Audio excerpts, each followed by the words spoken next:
the ruling establishment has a lot of, they will stop at nothing to complete their toolkit of control. Right? So one of the things that has been missing from the toolkit of total control has been quarantines and curfews. Right? So now, welcome to the new world in America, where to get on a bus, to go through a subway station, if you think that the procedures at the TSA are onerous, right?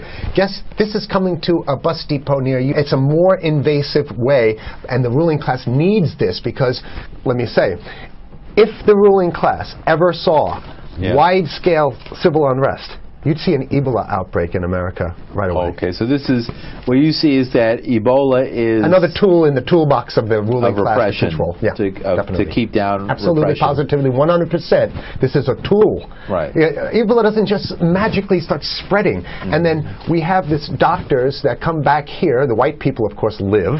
The two whites who got it survived. All the black people that get it die. Right? It's very possible that these one of these NGOs over there is going around with a veil of Ebola or spreading it from a small plane onto villages.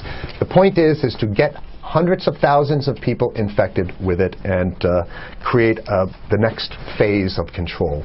Now, one of the things I'd like to show to back up my my claims here. Here's a document from the Rockefeller Foundation. Rockefeller Foundation, right there. You can zoom in on that, where my finger is. It's called Scenarios for the Future International Development, the Rockefeller Foundation. All right. Okay. Let's take a look at what they're saying here. This is something like a 50, 60-page document. I'd like you to go to page 18, if you can look at this up on the internet, but I'll read it off to you. It's called lockstep, lockstep. And this is a phrase that I used right after 2001 when I saw the entire system of the United States, including the population, were in lockstep. So the Congress went along, and yes, it was Osama bin Laden, and the people waved their flag and said, I hate, hate, hate, hate, and everything was in lockstep. Well, in 2010, they published this, Rockefeller Foundation, and here's what they're saying. They're saying that they call it a scenario. These are scenario narratives, and they speak about it in the past tense. So they put out this scenario, lockstep. A world of tighter, top-down government control and more authoritarian leadership with limited innovation and growing citizen pushback. Okay, I'll read a little bit of it. In 2012, the pandemic that the world had been anticipating for years, nobody was anticipating a pandemic, finally hit. Unlike 2009's H1N1, this new influenza strain originating from wild geese, they use some scenario, but this is Ebola they're talking about. Even the most pandemic-prepared nations were quickly overwhelmed when the virus streaked around the world, infecting nearly 20% of the global population and killing 8 million in just 7 months, the majority of them healthy young adults. The pandemic also had a deadly effect on economies. You can see the agenda.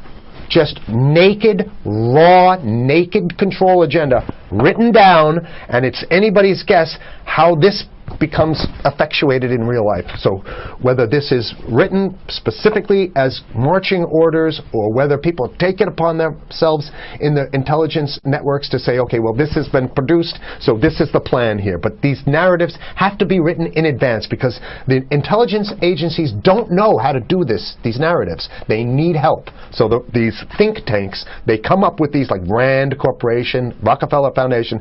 These are think tanks of death. They're not the think tanks, they're not there to find great ways to help people. Right? Okay, the pandemic also had a deadly effect on economics. International mobility of both people and goods screeched to a halt. Which is what they want. They want a completely isolated world, right? Debilitating industries like tourism and breaking global supply chains. Well, of course they want tourism stopped because they're not in the tourism business. And they want you at home in your house in front of the TV. Then they got you. Because once you watch the TV, they own your soul. Even locally... Wait a second, we're on television. I mean commercial television, let's say. National. Even locally, normally bustling shops and offices sat empty for months. Okay, so I love how they talk about it in the past tense in 2010. Right? The pandemic blanketed the planet, though disproportionate it, numbers in Africa died. Southeast Asia and Central America, where the virus spread like wildfire. It sounds like the opening monologue of a disaster movie, right? Exactly. Now listen to, here's the good stuff now. But even in developed countries, containment was a challenge. Now here's this one. I love this one. The United States' initial policy of strongly discouraging, in quotation marks, strongly discouraging citizens from flying proved deadly in its leniency. So they're saying, that... No, keep going. Okay, read it. Proved deadly in its leniency. So they should have been tougher, right? Accelerating the spread of the virus, not just within the United States, but across borders. However, a few countries did fare better. China in particular.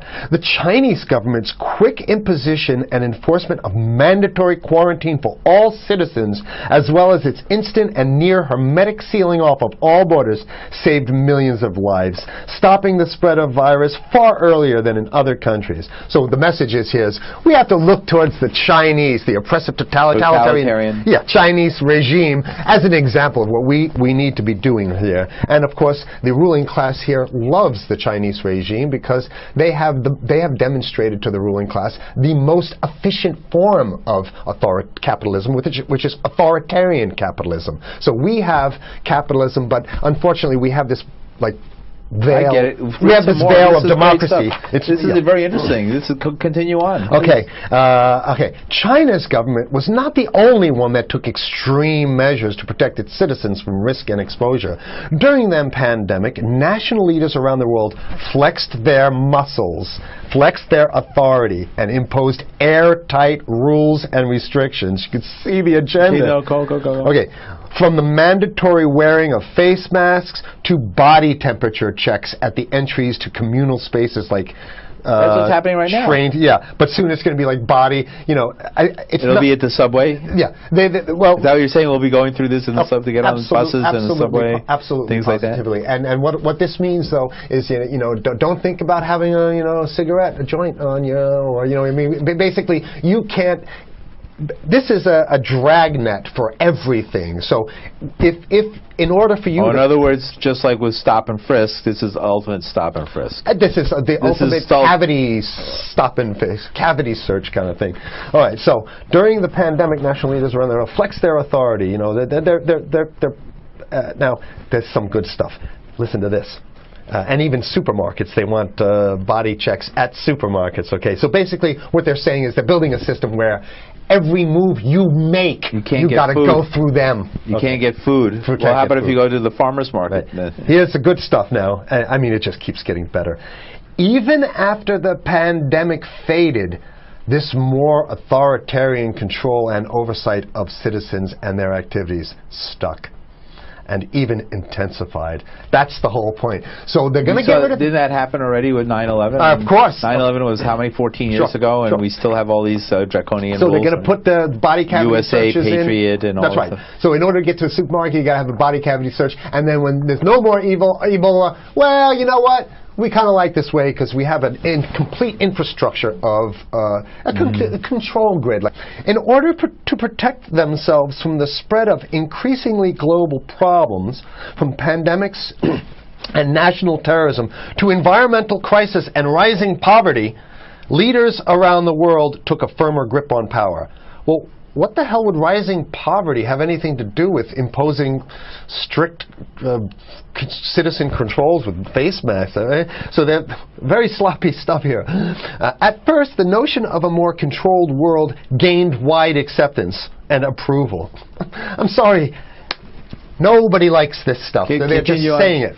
No, I have to provide analysis. Only because we only have 5 minutes left, so that's Oh my God, okay. Citizens willingly gave up some of their sovereignty and their privacy to more paternalistic states in exchange for greater safety and stability. I mean, that's just a complete naked contradiction to the famous saying that if you think you're going to give up a little bit of security, I mean, if you're going to give up your freedom for security, you're going to get neither. That's the long-standing thing. And here what they're doing is they're not even ashamed or embarrassed to absolutely say the exact opposite. They're saying, yes, we all want to give up our privacy and sovereignty for more stability and security and stability. So you don't get that. When you give it up like that, you get the shaft. Can you show us the cover again of what you were just reading? One more time, and then I have two more documents. Right, this is what we were reading here, and just zoom in a little bit so folks can see it. He'll zoom in. Don't worry, you can relax. And scenarios for the future of technology and international development. Okay. Now I have two more documents. Keep it zoomed. We have the National Security Memorandum of December 10th, 1974. This is Henry Kissinger's brainchild.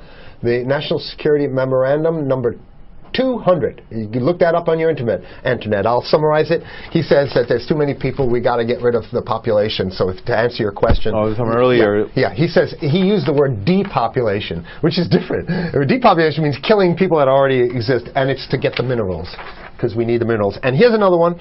The CDC has a patent on Ebola. They patented it. Yeah? Right. So basically, if you want to get a cure for your Ebola, you got to go. It says it right up here, right? It says human Ebola virus species and compositions and methods thereof, and it's a patent. It's a patent. They patented the main strain plus something like 17 other strains of it. So they own it now, and I don't know how exactly you can own that, but apparently they've done the same thing. Yeah, I didn't think you could own a natural. Yeah, you can. I guess the main thing to finish off this show is this: that